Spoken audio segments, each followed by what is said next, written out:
Hello, on behalf of Pastor Gordon, welcome to the YouTube channel of Berean Vaughn, aka Pinnacle Church. We trust that the message you will hear today will be a blessing to you, and we encourage you to hit the thumbs up icon to like this video and even share it with someone else. If you are not already a subscriber, feel free to click the subscribe button and turn on the notification bell so that you never miss another one of our videos. Enjoy the message and be blessed. Let me take this opportunity to greet you all, our pastor, other ministers in this church, and workers, and the brethren and visitors today. Thank you for being here, and I thank you for the invitation to speak to you. So the topic I have today, there's so much to say, and I'm going to try and touch on a number of things that are relevant to relationship. So I have titled this presentation is Real Talk about Relationship. Real talk. Is that all right? Real talk. So firstly, a little bit about me talking about relationship. I have been married for 42 years. To the same woman that I met just out of high school. And so we have been married for that long, and we have 4 adult children and also grandchildren. Now, so I have experience in relationship. I have done clinical work with couples for many years, relationship, premarital. I've worked with individuals with mental issues. And so I have some experience in the dynamics of relationship. And I have traveled and I've given workshop. I teach a number of courses, including human sexuality. And that's also a big topic in relationship that I'll touch on a little bit, the difference between men and women and why we have conflicts in a relationship, why we don't understand each other. But I want to begin real talk, how men and women are different, and we'll touch on parenting a little bit. That's one of my current area of research right now, is looking at how childhood trauma impacts marital relationship and family life. How children, what affects children, what they see, what they hear, and how it affects them as adults. Also touch on that. That's what I'm doing right now in research, looking at childhood trauma and its effect on relationship. But I want to take you back to the beginning, where God made man and woman. So God had a plan. He had a plan. He wanted people, not just anyone. He wanted humans created after his own image, after his own likeness. Beings that has similar capabilities as he does. And so in his wisdom, he decided to make man. There's a reason why he made man first, because only man can produce both male and female. Woman can only produce female, because women carry only 2 X's chromosome, which is female. The man carries an X and a Y. So when God took the rib to man, so when a woman has a boy or a girl, it's the man who determined that, not intentionally, of course, but biologically. The woman determined twins, whether it's fraternal or identical. The man determines the gender or the sex of a child. So God made the man first. And now Adam wasn't lonely. There's a difference between being alone and being lonely. So Adam wasn't lonely. You can't be with God and be lonely. So Adam wasn't lonely, but God saw that he was only one of his kind. So God saw that he was alone, and the capacities that God made him with would not be realized. The capacity and potential that he had in him would not be realized by him being alone. So God decided to make him a woman. And the Bible said, God made him a helper. And the Hebrew word for helper means a supporter. David used the same word when he said, the Lord is my helper. The Hebrew word here means a support. If you look at how a building is constructed, it has a foundation, it has a roof, and it has columns that holds the roof up. Foundation is the first thing that a builder will construct. The strength of the foundation will determine the strength of the structure. But the foundation alone does not determine the strength of the house, the column. The Hebrew word for helper is hiza, which means support, which when you build a house, the columns that holds the roof is a support for the roof. So when God made man, he become the foundation and he become the roof that protects those who are inside. But the roof requires the columns, and the strength of the column will determine the durability of the roof. And the column, the durability and strength of the column is rooted in the foundation. The man is a foundation and he is a roof. He protects and he stabilizes and gives strength to the family. When a man fails, the family fails. When a man fails, the woman's strength declines because she has no root in which to be rooted. When God made them, God said to them, be fruitful, multiply, have children. He gave both man and the woman reproductive capabilities to bring forth offspring after their own image, and to bring up those offspring so that they will be the next generation. And so God fitted the man and the woman with different reproductive capabilities. Truly fitted together, God created God's idea for reproduction for sex. And he gave sex has three purposes. One, reproduction. And God gave man and woman the reproductive organs to produce life. He also makes sex for bonding. Bonding. The two people bond together, biological bonding. Now, there's something that I know about men and women. They bond differently. When the man plays around with different women, and this is something women need to know. A man doesn't bond with a woman because he has sex with her. He can't. That's why he plays around.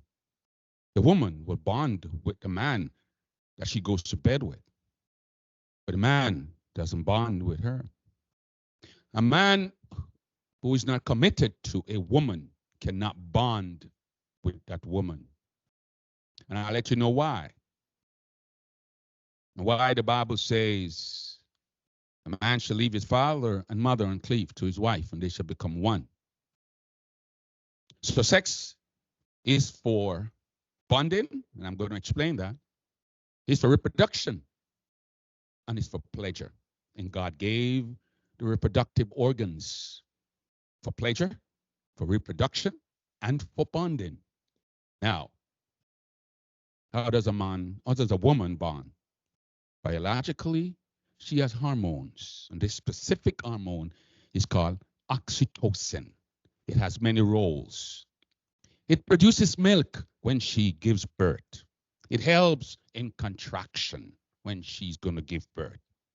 But it also have another function. When it flows, it causes a person to develop trust and bond with the other person. Women have estrogen more than men. And so oxytocin tends to be amplified by estrogen. So even when a woman is going through stress and someone comes and sympathize and empathize with her and give her a hug, she tends to bond with that person because oxytocin is flowing. Not so with men. Men have more testosterone, and testosterone blocks oxytocin from flowing. When a man is single and he plays around, his testosterone it tends to be high, which means it blocks oxytocin. Therefore, he's unable to bond. So when a woman gives herself to a guy, believing that he'll marry to her, he'll bond with her, you're making a big mistake. Anytime the man makes a commitment to one woman, his testosterone level drops. And now he can bond. And when they have now their intimate relationship, he's able to bond, and together they bond and become one. So understand how God created us and why we have so many issues in our lives and why we divorce, why we can't bond, why all these things happen. Because we do not follow his instruction and his design. And when we move out of that design, all chaos. Now, so God made man and woman. Man is different in this, how he converse, how he thinks, and it causes issue. A woman thinks causes issue. Now, a lot of men, they are mature in age, and women too. But let me deal with a man, because they're supposed to be the foundation. They're supposed to be the leader. And leadership here doesn't mean you're boss. It means you're a servant. The greater the leader, the greater the servant. Jesus' model of leadership. A servant is one who caters for the needs of others, even at the expense of his own need. A servant is satisfied only when the needs of those he serves are met. So if a man is the leader, he is the greater servant. If there's a need to work 2 jobs, he must do it. Now, so different by design. Man is physically stronger. Most men, not all men, some women are really strong. You can see them in the gym with all these muscles. So most men are usually stronger than women. They're stronger and they have more energy because they have more muscles and they have more red blood cells, which cause them to have more energy. Women have more fat. A woman will live longer. Put a man and a woman in a desert and they have no water or food, and she lasts longer because she has more fat that will turn to water in her body. So he live longer. Women are stronger from the waist down. Men are stronger from the waist up. So if you look at a guy in the mall and he's carrying his baby, you notice he shifts from arm to arm every so often. A woman can carry that baby through the mall in one side of her arm. She can carry weight. So we're different. The woman become tired easier than the man. So though the man is doing the construction work and the lady is just doing a secretarial job, when she comes home, she can be more tired than him, but he doesn't understand that. He's comparing what they do. So men are different. They think different. They communicate different. And so when I do premarital counseling, I usually have the couple, I ask them, number one, how much they know each other. They've been dating for a year. I'm going to get married for next couple months. I ask them how much they know each other. On a scale of 1 to 10, 10 mean you know them very well. But let me ask you this question. Are there anyone you're planning to get married? You're dating, ready to get married? Anybody? All right. So now, this is a safe space, all right? Now, if I should ask you, how much do you know this person that you're going to get married to on a scale of 1 to 10. 10 mean I know him very well. 1 mean I don't know him at all.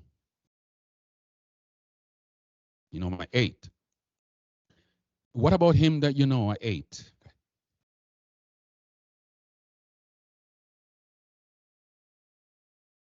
Good.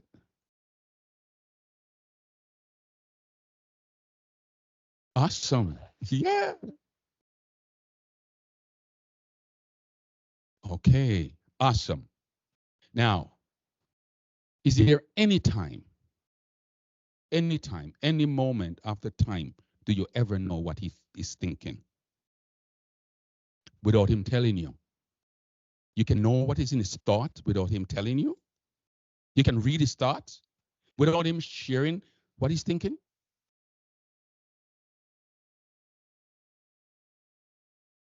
But it doesn't matter the circumstances.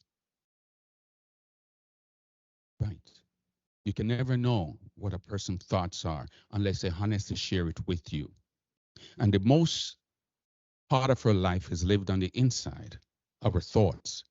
A person can be hugging you and the thoughts are not with you unless they honestly share their thoughts with you. So that we call it intimacy, intimacy. You can't have romantic relationship without intimacy. It will be infatuation. So how do we know each other? We marry somebody because we have a good feeling. We see their character. We see their character. We see how they behave. We hear what they say, but we still don't know them unless they share their thoughts with us. A man is sleeping with his wife, but his thought is on someone else. Yet she doesn't know. He's speaking words to her that are nice, but she doesn't know. Because of all the species that God has created, only human can behave one way and think another way at the same time. God can't do that. Animals can't do that. If an animal hates you, it can't pretend that he loves you. He has to show his true color. Only human can think one way and behave another way at the same time. So only God knows the heart. Only God knows. So when we say we know somebody, 3 years later, we realize we didn't know them. Because now what we see is not what we saw. So when I do premarital counseling, we fish these things out so people can begin to know a little more of each other. And don't ever believe you know a person so much, not even the child you bear, the person you sleep with. Now, men think differently from women. A woman comes home and she had a bad day at work because something went wrong at work and her boss was all over her, and she come home frustrated. And she shares it with her husband, telling her husband what happened at work and how she felt. What does a man do? What does a man do? He switched into gear to problem solve. To say, okay, honey, this is what you need to do. This is what you should have done. Now, she don't want that solution. That's not why she's sharing it with him. She doesn't want that solution.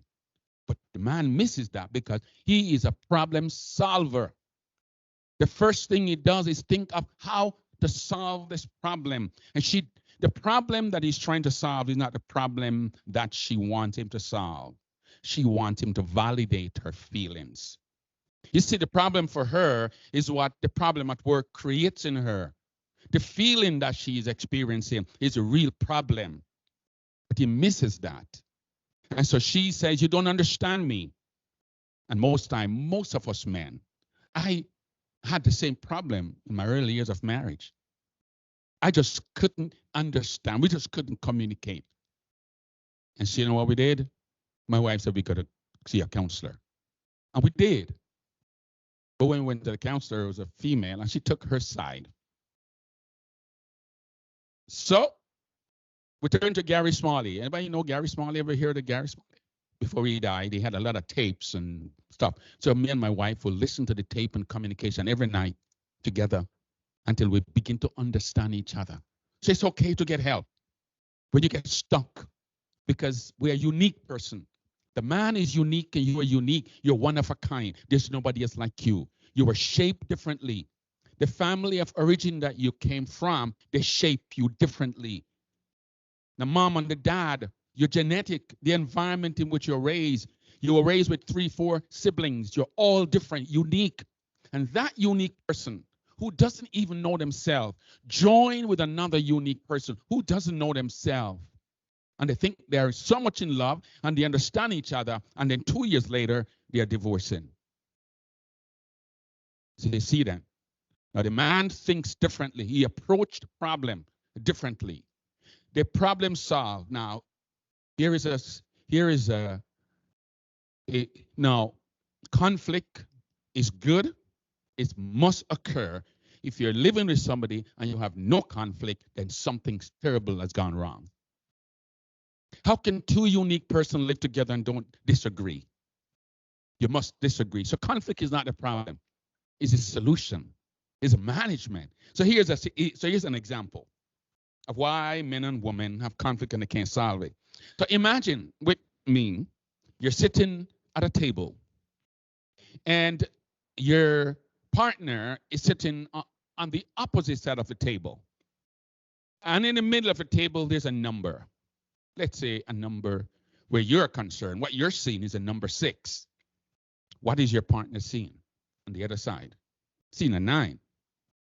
Is he really seeing a 9? Yes. Are you really seeing a 6? Yes. So he's saying to you, honey, I'm seeing a 9. You said, no, it's a 6. How can you see a 9 when it's really a 6? Now, you have a disagreement. You have a conflict. You're seeing reality from 2 different perspectives. And you're actually seeing what you're seeing. And how can a person tell you differently? How do you solve that? How do you solve that? Because you can't change a number. It's graved inside the table. How do you change that? How do you solve that? How do you resolve this disagreement that is going to rip the family apart? Very good. You got it right. You got it perfectly right. No, you got to get up and go over to her side. But something happened when you get up. You no longer see your 6. Now you're going to see your 9. And now you're going to understand why. Because you're going to now step into her circumstances. And if you do that, you're going to see what she sees. So you cannot see your 6 and her 9 at the same time. So you have to suspend what you see and then move around to her side. And then you can say, now I see why you feel the way you feel. If I was sitting here, I would have feel the same way as you feel. Now watch this. God did exactly the same thing. We're human, full of sin, marked for destruction. God is holy and righteous and cannot come close to sin. And so what he did, he changed position. He got up from his position and come around and become one of us to see and to feel. And then he stepped out and he said, now I can be touched with the feeling of your infirmity. I understand you now. When you pray to me, I'll quickly forgive you because now I understand why you feel the way you feel. And that is exactly how we approach problem solving. Don't believe that you are the only one who sees reality and that reality is exactly the way you see it. Somebody else sees reality differently. And when you combine those 2 realities, you have a better life. 2 perspectives come together. And you see, but we struggle. We hold, it's like playing domino, and somebody hold a hard end and nobody else can play. We need to empathize. To empathize is to step in a person's situation so we can feel it, we can see it, and only then can we understand how they feel. And the conflict is resolved. Because now we understand. But because we are unique, we don't understand how to apply our uniqueness and adjust to each other. You can live with just about anybody. Yeah, but you may just need to adjust a little bit more for some person. God lives with every one of us. And he has to adjust in his spirit with each of us. His Spirit bridged the gap between the divine and human, and he can live with every one of us. And he requires that we make adjustment. He made adjustment by becoming human. We must make adjustment to live together and be happy rather than tearing each other down. So, man and his wife has a conflict in the morning. He goes to work. He calls his wife from work and he says, "Honey, when I come home tonight, we'll have a wonderful time." You know what I'm talking about. She didn't answer. So he comes home and he said to his wife, "Honey," and she said, "We got to talk." And he said, "Talk about what?" And she said, "About what happened this morning." So he said, "What happened this morning?" So here's why he forgets. Here's why it didn't register in his mind. Because when a woman said to a man, "We have to talk," he began to think. So a man's brain, think of this, he has 1,000 little rooms in his head, but they're not connected at all. They're separate. So if one falls apart, the others are intact. The woman has 1,000 little rooms in her head and they're all connected. So if one goes down, they all fall apart. But he can compartmentalize. The, the bill is to be paid, he puts it in a little room. It doesn't affect anything else. Whatever is happening, he have these little rooms, he put it in, and it doesn't affect him. He go through life, he hang out with his friend, he laugh, and he has a good time. It doesn't affect him. He compartmentalized. The woman, she put it in one room, but it affects all the other room. And that's the reason why when a man and a woman, when they're having a discussion about something, let's say they're having a discussion about the bottle of water, and guess what she does? She bring in the cup, she bring in everything else that happened 5 years ago, 10 years ago, and he's saying to her, "But what are we talking about?"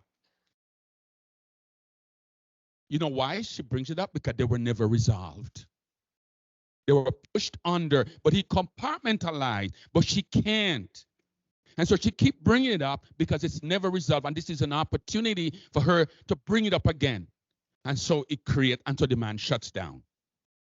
The man shuts down, walk out, and you see what happened. It compromises and little everything add until 2, 3, 4 years later, they can't tell you exactly why it's breaking up. Because they don't understand each other. Women love when things are talked about. They love when it's trashed out. The man will compartmentalize and say, "Let's talk about it another time." And he never did. So it affects the relationship.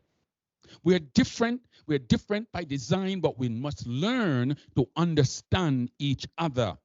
So it's not, marriage and relationship is not just about feelings. It's not just you're looking for a person who is beautiful or attractive. You need someone who can adjust to who you are. You need someone who you can feel safe around, who you can talk with, who accept you as you are. You know when you know that a man, for example, a man loves you when he brings you into his world. If you meet a man as a woman and he never brings you into his world, you don't know his friends, he never brings you to meet his mom, he hasn't brought you into his world. But when a man brings you into his world and has nothing left to show you, it means he's committed to you.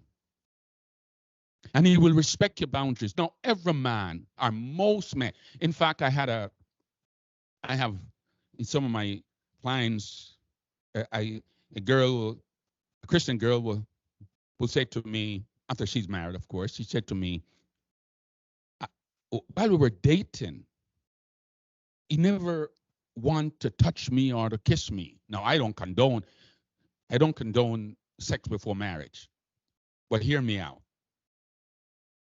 He didn't, because he was so righteous. He was so holy that he didn't want to displease the Lord. So he doesn't touch, he doesn't embrace. And in her mind, she's wondering, But she said, oh, we're Christian and that must be the reason.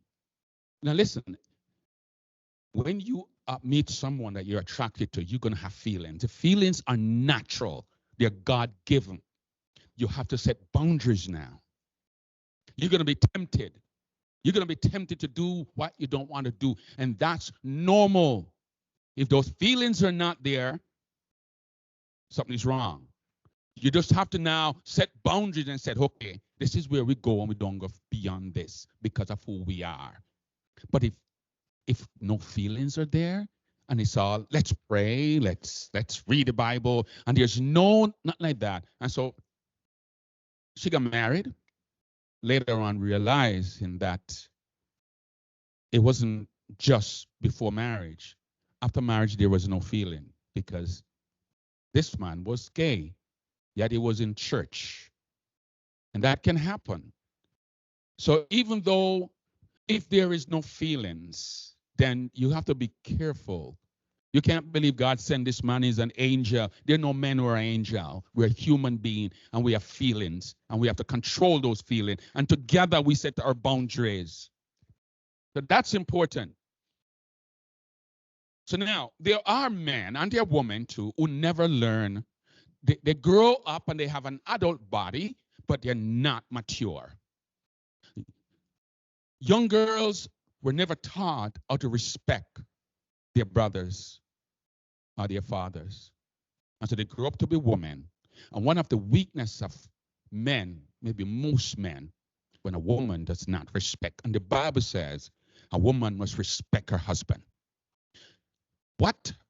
When a man shuts down, and he shuts down. When a woman talks down to him and he feels like a boy, he shuts down and he loses respect for her. Now watch this. You have a little boy, and when a mother talks to that boy in a certain way, that boy will grow up either breaking out or too submissive. He will react. A boy does not, most boys do not respond to a mother's voice as they respond to a father's voice. And most mother will say, wait until your dad come home. And immediately you see a change in him. From a boy, a mother must learn how to speak to her son. A woman must learn how to speak to her husband. Even if he's in the wrong, speak to him with respect. Something happened to a man when a woman respects him.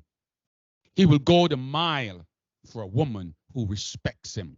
He feels like a man when a woman respects him. When a woman says anything to a man and talks down to him, he loses connection with her and even feelings for her.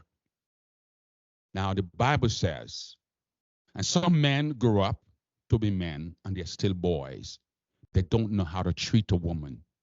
They don't know how to deal with a woman. The Bible said a man should treat a woman as the weaker vessel.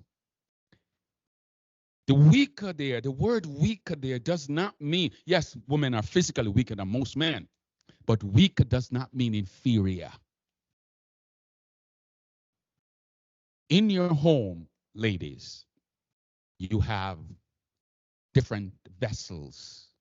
You have crystals, and some of those expensive glasses, they are put a certain place because they break easily, and they're there for a special occasion. Am I right? They're more expensive, and they break easier than the one you use every day. They're more vulnerable. They're more precious. They are more expensive. And this is a term. The woman is the more vulnerable vessel. And that's why the Bible says, don't even speak harsh to her, because she breaks. Words can damage a woman's self-esteem when you speak down to her. From a child, a woman home, a woman appearance is an extension of who she is. You say to a guy, I don't like your haircut. He just laugh and say, I don't care. You say to a woman, I don't like your hair, it doesn't look good. and see what it does to her. A guy will wear a shirt all week, doesn't bother him. But if a woman is going to a wedding and she buy a new dress and somebody else have on that dress, she may want to go home and take it off. Woman parents matter. It's a part of how they view themselves more than men. So when a man emotionally abuse a woman by speaking harsh word to her, demeaning how she is, how she look, and her character, it affects her. It doesn't matter to a man if when he dresses and his wife doesn't say, honey, look, it's important for a woman to do that. But it doesn't have the effect on a man as it has on a woman. When she dresses, she looks for feedback from those she loves, especially her husband. And some men do not know how to treat a woman. They don't know what to say to a woman, how to build up their wives. When she dresses and she spends all that time in the mirror, and when she comes out, all he can say, we're late, come on, let's go. He doesn't look at her and say, honey, we're late, but you look really beautiful. From a little girl is growing up, mom always said to her, you look beautiful. We never really said that to the boy. So men grew up not really expecting that. They look more on their performance. When a boy builds a castle, his dad comes and say, oh, that's a great job, son. But when the girl dresses, she gets compliment. She grew up expecting that. And she doesn't know how she looks until those she loves say to her, you look beautiful. It builds her self-esteem. Husband must learn to compliment their wives and even a little girl so that they grow up and not just anybody compliment them out there and they run into those relationships, but they know who they are because mom and dad tell them. You look at a little 5-year-old girl and you says, are you pretty? She said, yeah. How do you know? My mom told me. My dad told me. She wouldn't know that until somebody that she knows or loves tells her that. You have your wife or your husband and you keep putting him down and he feels that way. He believes he's that way, even though he's an adult. You tell him or tell her a few times and she feel that way and believe it. You tell your husband that you're just good for nothing. Why can't you be like John over there? Although he resists it and walk away, but it affects him. He feels like a no good. He feels like he's incompetent because his wife sees him that way. But if he goes out there and a woman begins to compliment him, what he does, guess what happened now? He hardly comes home because his ego is struck out there. So we build relationship when we understand the love needs of each other. Some love needs are act of service, quality time. Most women love quality time. They love when their husband spend time with them. I've learned that. I used to travel in my young years. I'm not young anymore. And I used to travel a lot to the States, give workshop and preach and all like that. And I thought my wife understood because she never said anything. She never complained. When I go, and so one day I came home and my daughter said to me, Dad, I need to talk to you. You know, when a woman says, even your daughter said, Dad, we need to talk, you know that something, your antenna goes up. So I said, what do you want to talk about? She said, Mom. It's about Mom. She said, Dad, I came home this evening and Mom was sitting down and she was crying and I asked her, what happened? And she said, she felt alone. She felt lonely. That changes everything. I didn't realize that I wasn't spending enough time with her. And a woman needs her husband. That's how you build and maintain intimacy. Quality time. You know what? We have our date nights. Even through COVID, we'll go to the restaurant. You couldn't go in. We buy the food and we stay in the car and we have our date nights. So we established that we have to have our date nights after 42 years. We still have date nights because it's to maintain relationship. If you don't maintain it, it falls apart. You leave this room all painted and dusted and there are no cobwebs. And you don't come back in this place for a couple of years and when you come back, see what happened.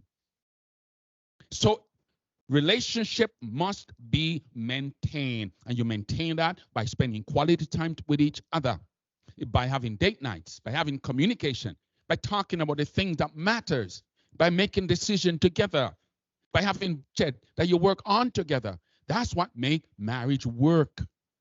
You'll never be bored. What God create can never be bored. But because we don't understand it, that's why relationship becomes bored.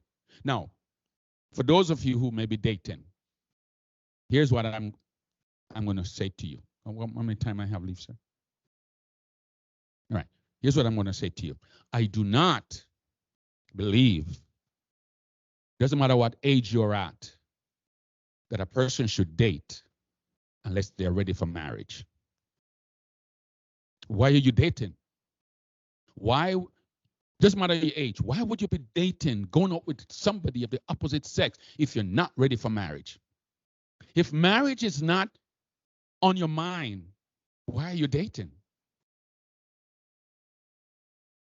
Do you understand what I'm saying? So dating should be for those who are ready for marriage, not for those who are not married. You can have friends, you can go to the movie, but with friends.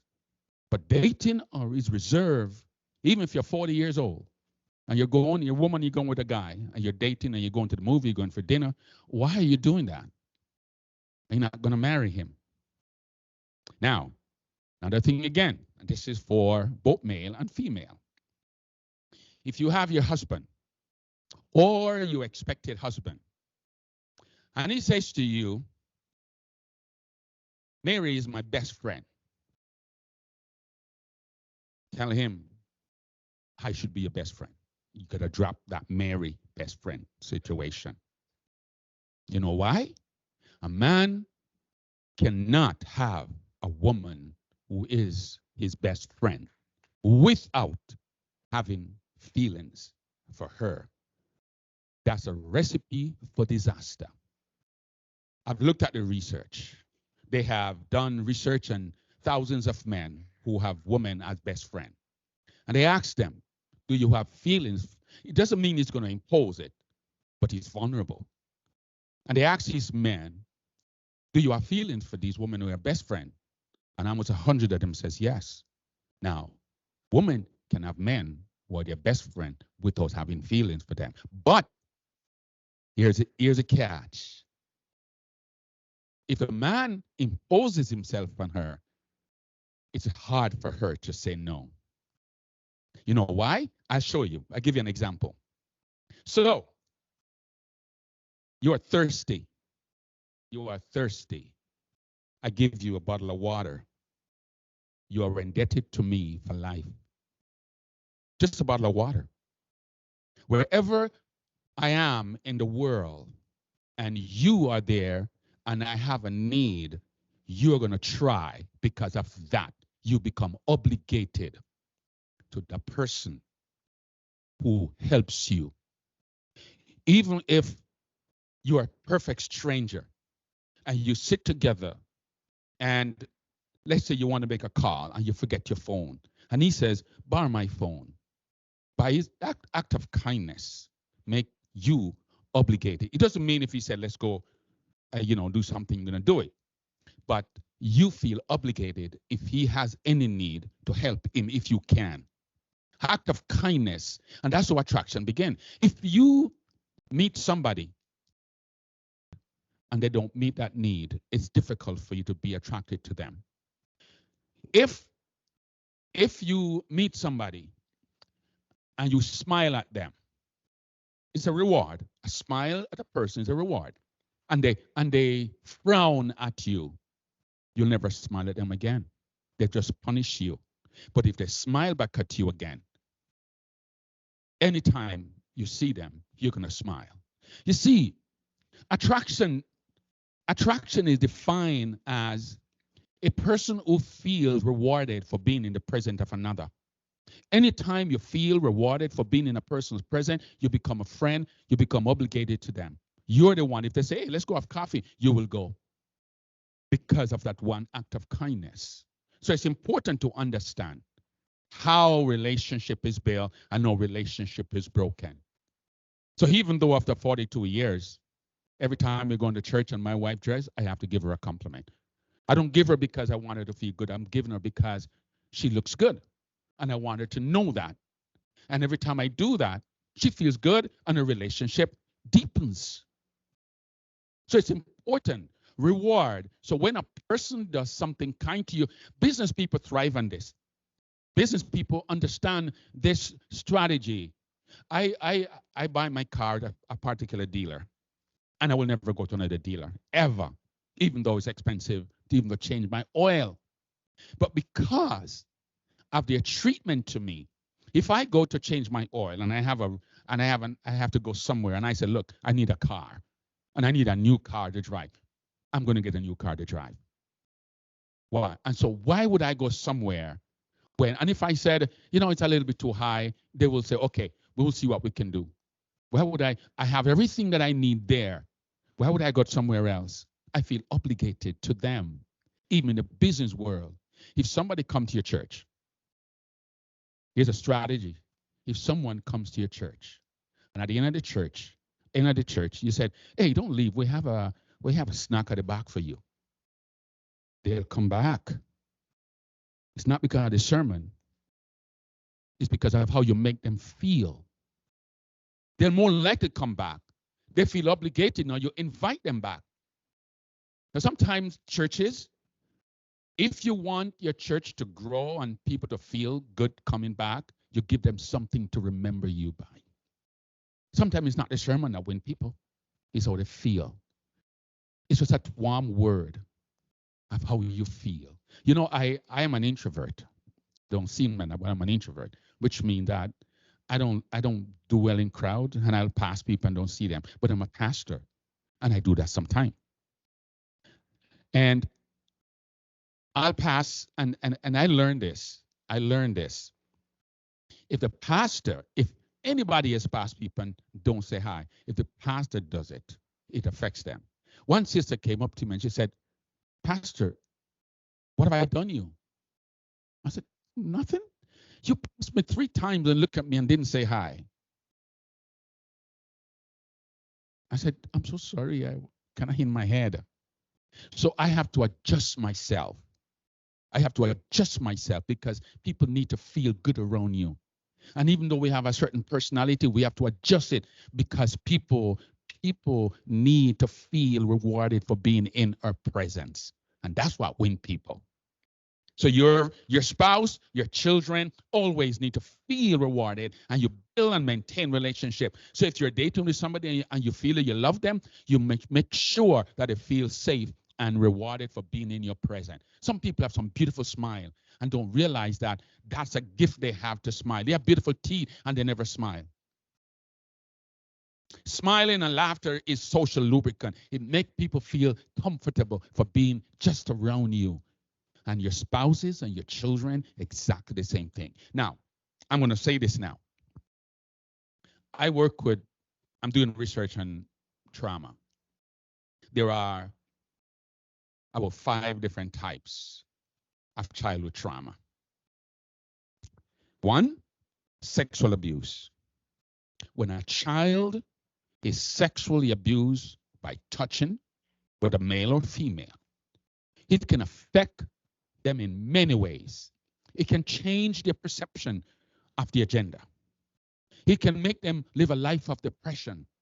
It can make them live a life of vulnerability. They can't say no to advances of people. It can affect them throughout their life when they're sexually abused. When they're emotionally abused, that means parents tell them things that make them feel unworthy. Oh, you're no good. Why couldn't you get an A like your sister, like your brother? And they feel demean and they grow up feeling worthless and incompetent. So emotional abuse, physical abuse, how we physically treat our children, slap them anywhere, push them anywhere, can affect them. Exposure to family dysfunction and violence. I had a little 7-year-old girl that was brought to me, and the parent says that she just disrupted in school. She kicks, she's a bully at school. All of those things were happening to her at school. and they wanted to diagnose her with some disorder. And the little girl was brought to me, and I gave her two pieces of paper, two sheets of paper. And I said, I want you to draw your home in this and draw your family and your home in this. And in the first piece of paper, she drew her, she didn't draw the house, she drew herself and her little brother in one corner of the page. And then in the corner of the page, she drew her mom and dad standing apart. In the other sheet of paper, she drew the house now, and she drew herself and her little brother holding hand in one side of the house, and on the other side, she drew her mom and dad. Her dad was in the roof, and her mom was on the floor. So I took the two pieces of paper and I show her parents, and I said, you know what's wrong with your child? It's what's happening at home. She can't express it, but she's carrying the symptom, and it will cause her to have a disorder because she's exposed to the cussing, to the violence, to the abuse that is happening between the both of you.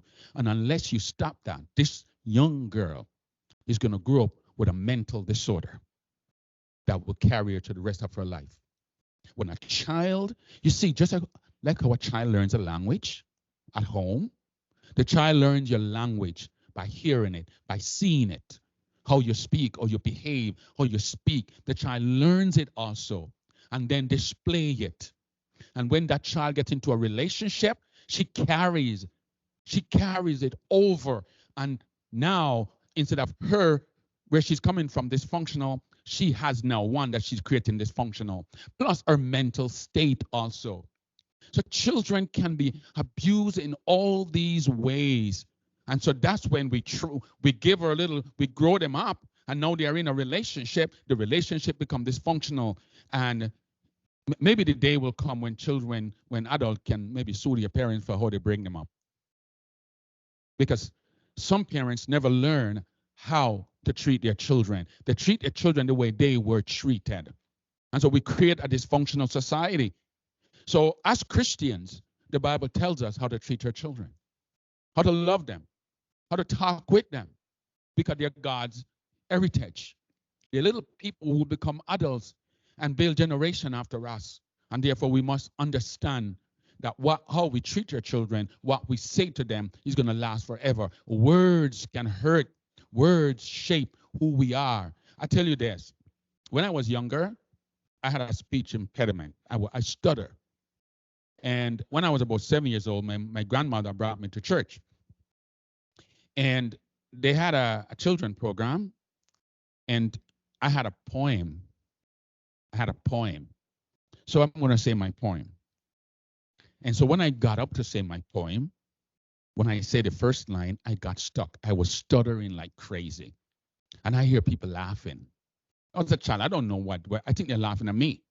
That affected me until way in my 30s. If I stand, I couldn't ask questions in school. If I stand to do anything, I have diarrhea, I have to run to the bathroom. I got nervous. And so many years, just at one incident. And so I never learned how to sing because I never want to do anything in public. You see the effect when I'm a child. I have 4 children. One of my daughters, and she looked different from the other children. Better looking, of course, but she looked a little different. And when she was growing up, when we go out with her, they would often say, oh, that my first daughter looked exactly like me. And she said, oh, that's your daughter. Is that your daughter? When the little girl reached 7 years old, she packed her stuff in a bag and said, I'm leaving because I don't belong here. You see that? Until a friend of mine came and knew my grandmother. I said, my daughter is exactly like your grandmother, exact picture. And then because if I try to hug her, she pushed me away. If I don't attempt, it's a problem. And until she felt comfortable. So you see then, one word to a child can change the child's life forever. We have to be very careful what we say to our children. Have you heard of Alexander the Great? Anybody ever heard it? He's a great leader and king of the Grecian kingdom. By the time he was 32 years old, by the time he was 16, he was general in his father's army. By the time he was 32, he conquered the entire. He went up with 300,000 soldiers, army against a Persian 1 million, and won the victory. And he was in the front of the battle. Why was he so great? Why was he so great? His mother, when he was young, his mother told him, your real father is not Philip of Macedon. Your real father is Zeus, the god. So he believed he's a son of a god. And he acted that way and became one of the greatest warriors to ever live. By 32 years old, he had conquered the known world and was on his way to India, to conquer India. And he died of a fever because he drank too much. See that? What you tell your child shape the child. And that's why in ancient time, people give their children a name that defines them. And so it's important that you tell your child what the child can become and not demean your child, because you are giving that child to somebody in marriage, and that person is going to feel incompetent. They'll never become what they could become because of what they heard from their parents. So that's important. Now, I'm going to give you some time to ask questions, because I could talk all day. It's what I do, you know. So I'll open to give you some time, right? I can ask of them.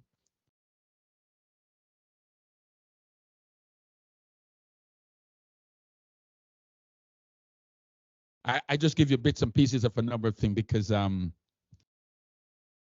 yes. Don't be afraid. You know, I went to Philadelphia and was given a workshop in Philadelphia, and it was just for couples, right? It was just for couples, and I tell them they could ask any question. And one lady asked me this question. Well, you have children. I don't want to talk about that. So, but she asked me this intimate question, and when I give her the answer, she said, "I have never experienced that." I said, "How long have you been married?" She said, "I've been married for 15 years." But we have to have a couple's time to talk about those things. But feel free to ask questions. Okay. That's why I'm here. Oh, you got one? Okay.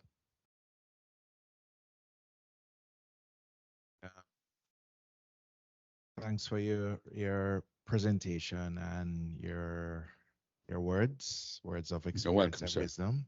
Well received. So my question is regarding childhood trauma. So the partner that you were once with or you're married to, if they have some sort of childhood trauma that has not been resolved, or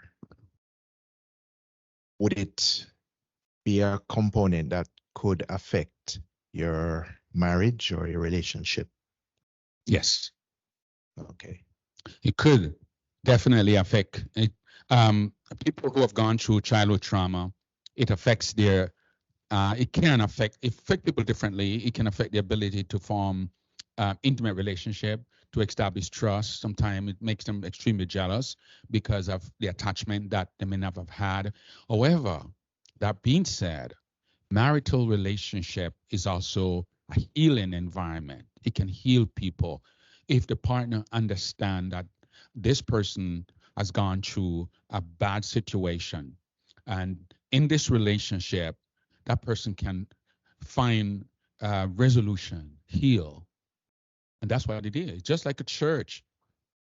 Yes, while in the relationship, as long as the other partner understand and know how to deal with this person, then, you know, it's just like when a man and a woman marry, and they marry, and the woman is going through menopause, and her desires for intimate relationship has declined. He has to know, understand that she is not because she doesn't desire him, it's because of hormonal changes in her body, and he needs to adjust to that and understand that. And so the same thing, you marry a person who has gone through challenges. In your environment, that person can be healed. It's just like Jesus. The woman from the street came into the house. Everybody recognized her as a street woman, and they said, and they want to push her out. Jesus says, no, because he knows that in his hand she can be healed.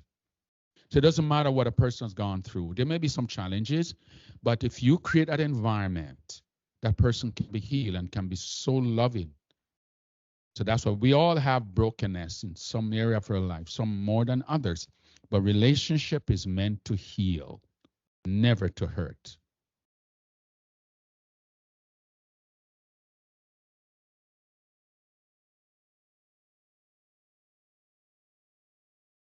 Simple. But I've learned from I grew up with my grandmother, and I learned from her that when you are sweeping the house, you should sweep from inside out. And suppose you married somebody and you told them that you learned that and that what it should be done, and they decide no, they are going to sweep from in. What should you do? Well, that's a good question. Now, you marry someone who is different from you, from different background, from different perspective. And so they come into the relationship with their own perspective of doing things. When someone does something different from how you would do it, you have a conversation to find out why. Why do you sweep that? It's just, I give you an example. I told you I've been married for 42 years. And every night when I'm going to bed, I usually take something and dust the bed off. For the amount of years I've been married. Until my wife asks me, why do you do that? I never thought about it before. I just do it. And I thought about it. Why do I dust the bed off? She asked me the question. I'm searching my head for an answer because I didn't know why I do it. And then as I search my head, because nobody has ever asked me that question, as I search, trying to figure out why, the answer came to me.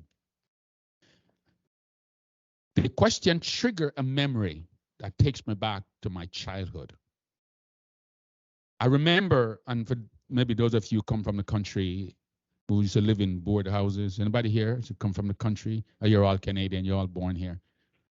And so at night, and you'd also have the zinc ceiling and the cellar. And so at night as a child, my mom would always dust the bed off because, lizard and scorpion and spider. So she would always dust the bed off before we go to bed at night. As a child, it imprinted in my head. And from that, I have been doing it and never thought about why until my wife asked a question and I gave her a response because it triggered a memory. And she said, but we don't have any spider, we don't have any. So now I'm able to stop. But once in a while, it happened. So you see then, we come from two different backgrounds, your wife and yourself. You learn to do things differently. But now you gotta, because here's what happened when you're married. Before you're married, there's the I, there's a me, there's the mine. When you're married, the I becomes subservient to the us, to the we, to the ours. Every decision must never be the I and the me. It must be how it affects us. So now you have a conversation. If that person you just spend money a certain way, save money a certain way, now you have a conversation now as to now what is it good for us as a relationship? How does that fit with us? How does it improve a relationship? You have a conversation now. How does sweeping it out from outside benefit the relationship? How does sweeping it from inside out benefit the relationship? You have a conversation as to why. Now, if a husband says, I don't care, then that's ignorance. That's ignorance. You ask a question, give an answer as to why you do it. Have a conversation. But if you are dating somebody and intend to marry that person, and the person cannot have a conversation with you If you ask them a question and they said, I don't care, this is where I am, then that's a red flag. You must be able to converse as to why you do something or why you don't do something. Even the Lord said, come and let's have a conversation. Let us talk. So if a person cannot explain themselves as to why they do certain thing, then that's a red flag because it's not going to change. And you're going to have a problem. So have a conversation to find out why we do the things we do differently. Dr. Duff, I'll take the next one. So you spoke about your childhood trauma, the stuttering problem, the fact that you never got to sing until you were 30 was when I still can't sing. still can't sing, never learned. And all my kids can sing. And 30 was when you got to over 30, over yes. 30. What are the steps? Because I know it's different for different circumstances. Yes. But if you could generalize, what are the steps to recover? Because I know that many people, someone has gone through something similar, right? At a young age, I said something, maybe it was another child who said it to you. Maybe it's an experience like what you went through. Maybe it was a parent. What are the general steps to recover, right? Because it, like you said, it affects you way into your adulthood. Yes. Well, sometimes you cannot recover by yourself.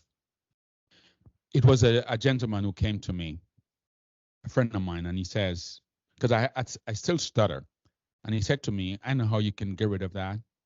You got to learn how to breathe.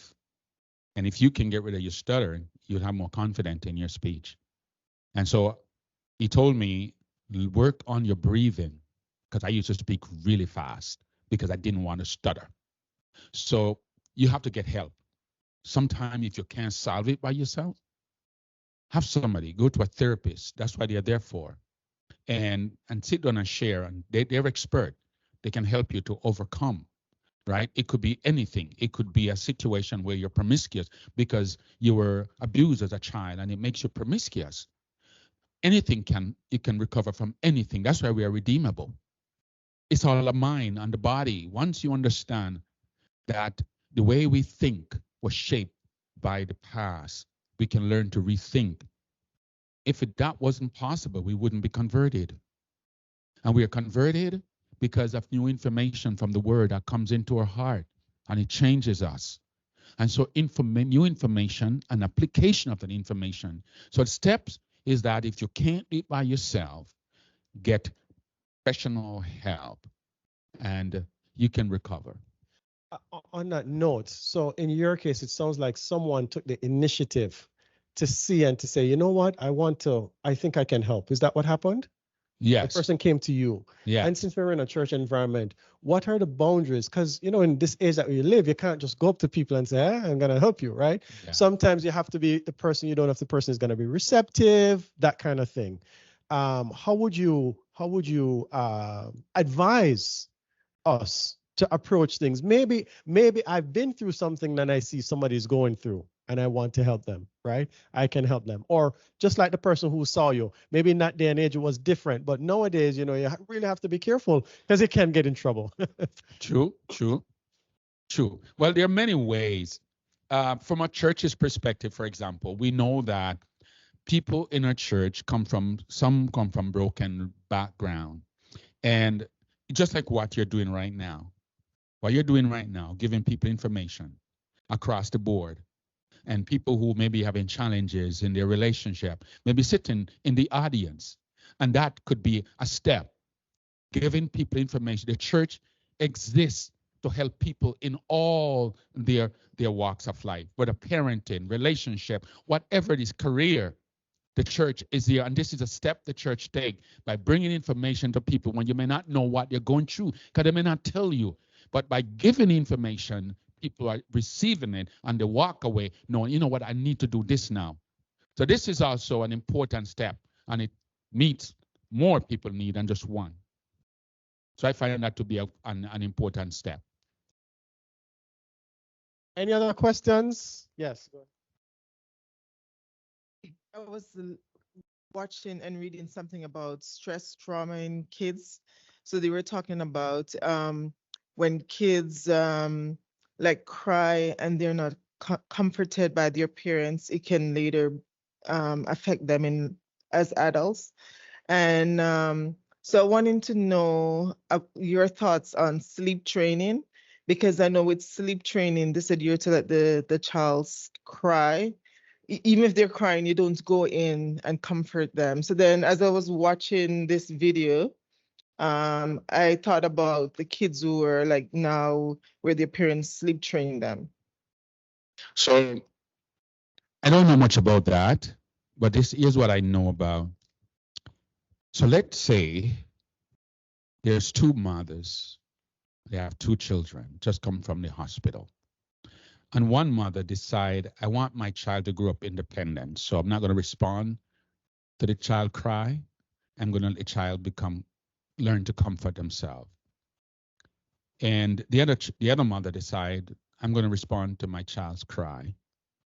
Now, those two children are going to grow up differently. Eventually, as the child grows up, the one that the mother does not respond to the child's cry, you go over to the crib and the child falls asleep. But the child pulls the blanket and holds the blanket, creates its own comfort, and falls asleep. When the child is creeping, the child may pull that blanket along with him or her, and you dare not take away the blanket. When that child grows up to be an adult, the attachment style may be attached to things rather than persons. And that child get married, the child may be attached to the job rather than to a person, because that's what gives them comfort, not a human being. The mother now who responds to the child's every cry, the child can grow up dependent now on attachment. So a parent need, because a baby cannot speak. The child speak through crying. And a mother learns over time the different cries of a child. A child may cry, most baby cry because they want to sleep, because it's hard for them to fall asleep. And you may not just need to put them down and say, okay, you got to fall asleep. You have to comfort them to a point where they will fall asleep. And then eventually they are trained to fall asleep. But a parent has to be very careful that they don't go to one or the other extreme, because it will shape the child's personality. Attachment style. There are several, but there's only one good attachment style, secure attachment style. A child who was never, parents never attend to the child needs or cries, grow up to believe I cannot trust the world. And therefore the attachment to people can be difficult, And so a mother must balance and understand that the child cannot speak their need, they cry their need. That's their language. So you can't just say, put the child, fall asleep on your own. The child will grow up not knowing how to attach to human being. So the balance is important, because that's how they communicate through cries. All right? So that term may be a new term, but I'm not heard that term, but I understand the concept. Okay? All right, we're gonna wrap it up here, Dr. Duff. Just want to thank you. We want to save some for next time.